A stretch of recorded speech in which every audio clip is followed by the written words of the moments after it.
இவர் 2 கல்யாணம் பண்ணிக்கலாம் அப்படின்னு முடிவு பண்ணாராம். ரீசன், 2 பொண்டாட்டி இருந்தால் ஒரு பொண்டாட்டி அடித்தாலும் இன்னொரு பொண்டாட்டி காப்பாற்றுவா அப்படின்னு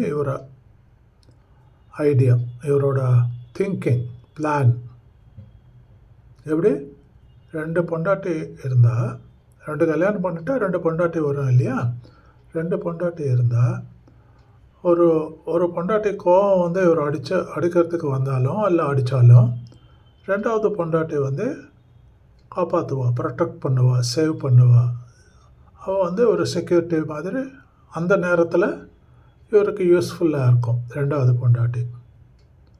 இதுதான் அவரோட plan and idea and thinking. ஆனால் இவருக்கு நேற்று நைட்டு ஒரு கனவு வந்ததா. அந்த கனவில் இது அப்படியே ரிவர்ஸ் ஆகிடுச்சு. அவர் நினச்சது என்ன, அதுக்கு அந்த நினைப்புக்கு அப்படியே ரிவர்சல். ஒரு பொண்டாட்டி பிடிச்சிக்கிறாளா இவரை, 2வது பொண்டாட்டி வாங்கன்னு அடிக்கிறாங்களா. எப்படி